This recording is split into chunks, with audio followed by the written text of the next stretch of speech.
Balikan natin si Ginoong Renato de la Cruz ng Tindig, Hagonoy. Good morning po, sir. Good morning po. Hello, good morning po, sir. Magandang umaga po sa inyong panahon. Sir, ano ho itong Tindig? Magandang umuulan po dito. Yes, sir. Opo, sa buo nga po ngayong Metro Manila, halos eh. Ano po ang adhikain ng Tindig, Hagonoy, sir? Ang una kong layunin ko po, ako po kasi nagtayo nito mismo, ay ipaalam sa pamahalaan, lalo na po sa LGU, yung tunay na kalagayan ng mga taga-Hagonoy. Talaga pong sobra po hirap namin sa baha dito sa Hagonoy. Marami pong lugar dito ang hindi na nawawala ng tubig. Opo. Kailan... Apektado po yung aming mga negosyo, yung po mga nag-aaral, Opo. yung mga pumapasok po sa mga pagawaan sa Malolo, sa Manila. Kasi po ang problema po kasi namin dito, wala po kami rito mga factories, wala po kaming mga hanap buhay. Kaya po ang mga taga-Hagonoy dumatayo pa sa ibang lugar para maghanap buhay. Opo. Kailan po naitayo itong Tindig, Hagonoy po, sir? Last year po, 2025. Ito Noong ho... po September 25, 2025, nagdaos po kami ng isang rally para ipaabot namin sa national government yung aming mga karaingan tungkol po sa tunay na kalagayan ng Hagonoy. At lalo na po nung pumutok po yung scam doon po sa mga budget ng flood control na iba nawala, yung iba po yung ghost project, Opo. yung iba po ay substandard na isang taon lang, 2 taon. Giba-giba na po yung mga river wall. Opo. At saka po yung mga river wall na ginawa dito, yung mga proyekto po, hindi po pinagdugtong-dugtong. Iwa-iwalay po, kaya wala din pong visa. Opo. Ganito po, sir. Sir, kayo po ay sumulat sa DPWH. Nakipagkita ko kayo sa kanila. Sa ano pong adhikain yon, sir? Para po makita nila ng personal yung kalagayan po ng mga projects na ginawa dito sa amin sa Hagonoy. At makita rin po nila yung implikasyon nito sa buhay ng mga tao. Meron po kaming pinuntahan dito. Kasama po namin si Engineer Kenneth Fernando. Siya po yung bagong district engineer ng unang distrito ng Bulacan. Pumunta po kami roon sa Purok 9 ng Santa Monica. Opo. Nakita po niya yung tulay na pagkahaba-haba. Mahigit po 1 kilometro yun eh. Opo. Wala na po yung mga bukirin doon, sir. Wala na pong laisdaan. Puro tubig na lang po. Yung pong karsada ay tubig na lang din po para pong dagat. Opo. Okay. So, At yung po mga estudyante, naglalakad po sila sa tulay na kawayan, pati po yung mga residente sa baryo. May nadudulas po, may mga kung ano po yung nangyayari. Kasi po hindi po ligtas yung tulay. Kasi ano lang po siya. Ilang kawayan lang po yung bumuo. Opo. Pinagtulong-tulungan lang po yung mga taga-baryo para meron po silang daanan papunta ron sa karsada. Opo. Nagpatawag daw po ng sesyon ang Sangguniang Panlalawigan para pag-usapan po itong binabanggit na 200 milyong piso na budget para sa master plan sa pagbabaha sa Bulacan, pati daw ho dyan sa Hagonoy. Kayo ba nag-attend doon? Hindi po kami mabalik noon, pero nung pumunta rito sila Engineer Kenneth Fernando, nabanggit po niya na meron silang request sa national government, sa DPWH Central Office po, Opo. ng 200 million for the creation of a master plan sa unang distrito ng Bulacan at paggawa ng feasibility studies. Meron po kaming kopya niya na pinadala po sa amin ng DPWH. Yung sulat... July 15 po. Opo, yung sulat. July 15 po. Opo. Sir Renato, bakit po kayo dumiretso sa DPWH? Hindi ho kayo dumaan sa office ng inyong congressman. Sino ho bang inyong congressman sa unang distrito? Si Congressman Danilo Domingo. Danilo Domingo. Ba't hindi ho kayo sa kanya dumaan? Hindi po kami nagdaan doon kasi po ang gusto namin makausap sana, yung pong pinaka-head po ng DPWH, Secretary Beans. Opo. Doon po kami nag-email na baka po pwedeng puntahan niyo yung Hagonoy at para makita niyo yung kalagayan ng aming mga kababayan dito. Kasi yan po kasi ay ginawa ng kalumpit kung aming katabing bayan dito na lubog din sa baha. Opo. Pero kasi po pag pinag-uusapan natin ang kapakanan ng inyong mga kababayan dyan sa Hagonoy na sakop nga po ng unang distrito ng Bulacan. Kapag pinag-usapan po natin ang budget para po sa inyo at paggawaing bayan, ang inyo pong tulay sa gobyerno, partikular po sa DPWH o national government, ay ang inyong kongresista. Ba't di ho kayo dumadaan sa Tama kanya? po yun. Tama po yun. Ang talaga pong tulay ng katulad po naman ganitong project, ito po kasi allocation ng GAA, yung pong General Appropriation Act. Ito po ay inihahanda sa Kongreso Opo. at pinag-aaralan ng Kongreso. Alam po namin. Sila rin po yung nag-a-approve nito. Alam po namin yun, Ginoong Renato de la Cruz. Ano po, mawalang galang lang. Ang tanong ko Opo. lang po, bakit ho hindi kayo dumadaan kay Congressman Domingo? Matagal na po kasi kaming naghihintay, lalo na po itong Santa Monica. Matagal na pong yung pong bagong karsada sa Purok 9. Matagal na pong naghihintay ng aksyon. Marami na pong balita na meron na pong budget. Okay. Marami na pong balita na meron na pong approved na proyekto. Hinihintay na lang po. At yan nga po ay nabalita rin dito sa amin sa lugar namin, lalo na po rito sa Santa Monica, San Agustin, Santo Niño, na ito ay tansyado na. Ang problema po, matagal na po kung naghihintay yung mga kababaryo namin dito. Matagal na pong nagdurusa sa baha. Opo. Sige. Kaya wala pa rin pong nangyayari. Sige, ganito. Sir, kayo ho ba sa inyong organisasyon ay sumuri na sa mga budget po na nakalaan, partikular po sa Hagonoy, hango po sa General Appropriations Act? Balikan lang po natin mula 2023, 2024 hanggang 2025. Meron pong report yung aming mayor, si Mayor Charo Alvarado, na ang proyekto po sa Hagonoy ay 42, 42 projects po yan. Anong taon po ito? Hindi ko po masyadong ano yung taon, pero palagay ko po magmula yung sinabi po nyo, yun po siguro yung coverage nito. 42 projects. Ang ano po namin dito, ang baryo po namin ay 26 na projects lang. Sandali po.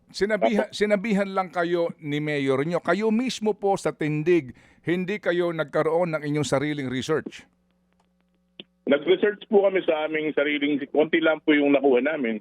Pero sila po kasi pinuntahan nila yung mga lugar na may mga ghost project, may mga substandard. Kami rin po, nagpunta rin po kami ng personal. Nagpunta po kami ng Carillo, San Nicolas, Santa Elena, San Agustin. Opo. Lahat po nangyayari ay pinuntahan namin. Kaya lang po, hindi po namin alam yung ibang sinasabi nila. Sa mga napuntahan po namin, mga 10 lang po siguro yung napuntahan namin. Yung kaya lang po namin abutin. Kaya lang yung abutin. Pero meron po kasing mga sa Hagonoy, yung mga coastal barrios. Yes sir. Opo, meron niya mga meron po ritong Pugad at meron pong Tibagin.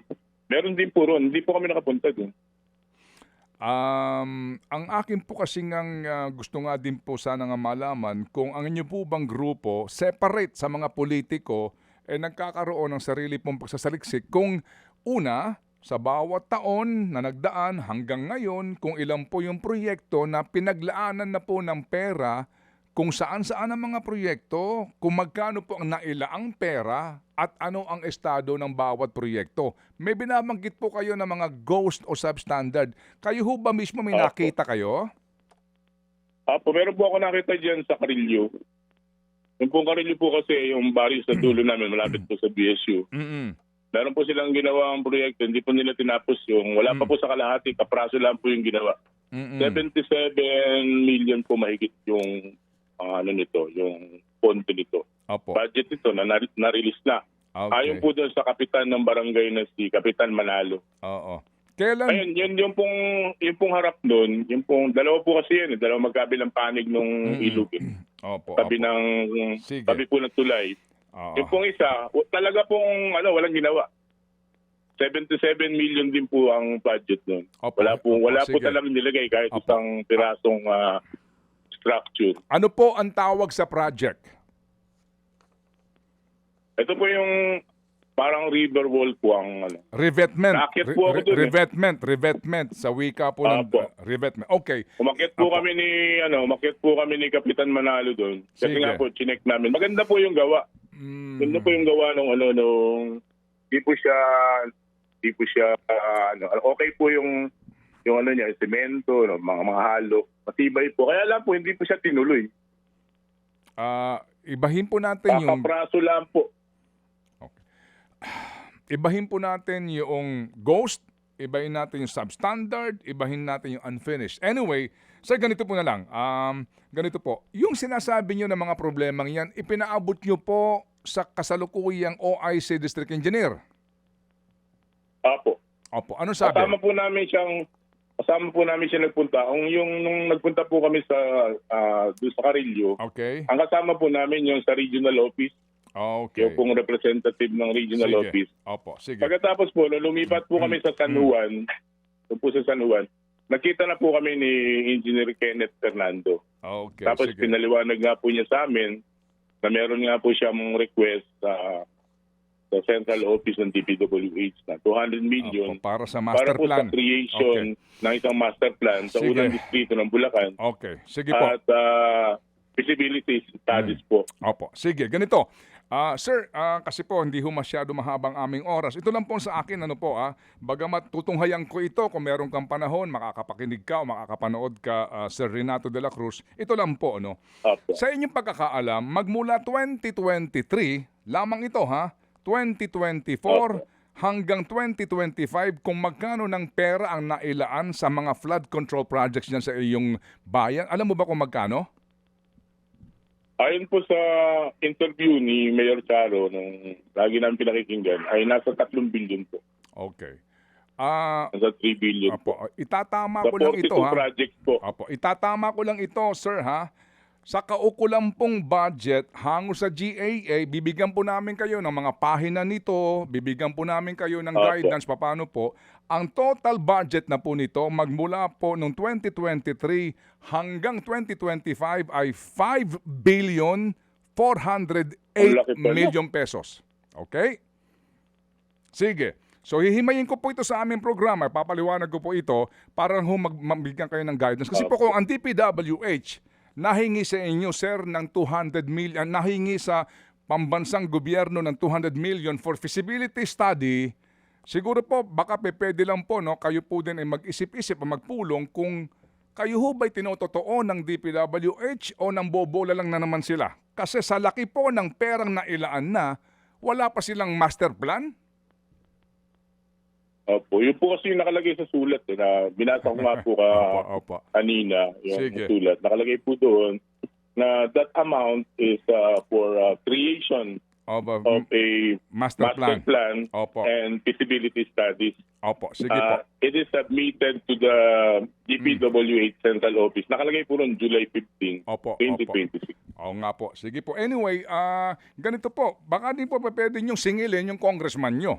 Kasi alam nga namang hindi alam ni congressman itong bawat proyekto sa kanyang distrito pagkarami nito at pagkalalaki ng perang inilaan. Opo.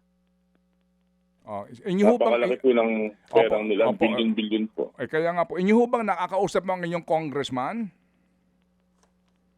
Hindi pa po namin siya nakakausap magmula noon. Ang Magmula, nakausap po namin, sumama po sa rally namin, magmula po nung pumutok yung scam. Si Mayor Charo po, nakausap na po namin ng ilang beses. yung mayor lang. O sige po. Okay, At si anyway. Mayor Charo po, sumama po sa amin doon sa paglalakad sa baha nung September 20 po. Opo. Kasi din po, 2025. siguro, maganda rin matanong nyo si Mayor. Mayor, hindi nyo ba alam ito? Itong mga proyektong ito? Ang lalaki nga po ng mga halaga ng mga proyekto. Sino ho ba ang pangunahing kontraktor dyan sa inyong bayan, kung alam po ninyo? Base po doon sa research namin, marami pong mga contractor na mga Sino nabasa po? namin doon sa napapakinggan na mga wawaw construction. Meron pong mga gano'n. Meron pa rin wawaw.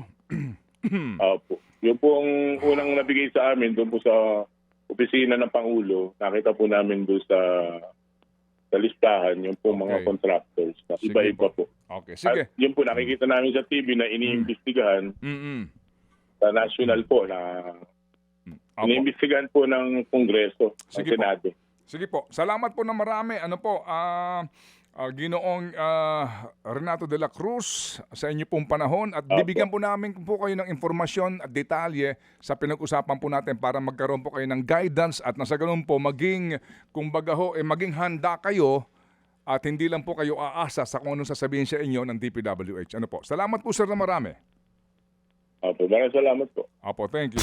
Mga kapatid, patuloy po kayong tumutok sa 105.9 True FM para sa totoong balita, impormasyon, music and entertainment. Mag-subscribe sa aming YouTube channel at podcast at sundan nyo kami sa Facebook, Instagram, X at TikTok sa True Network PH. Bisitahin din po ang aming official website, truefm.ph. At panoorin din kami sa True TV Signal, Channel 19. Kami po ang 105.9 True FM. Laging true sa'yo, kapatid.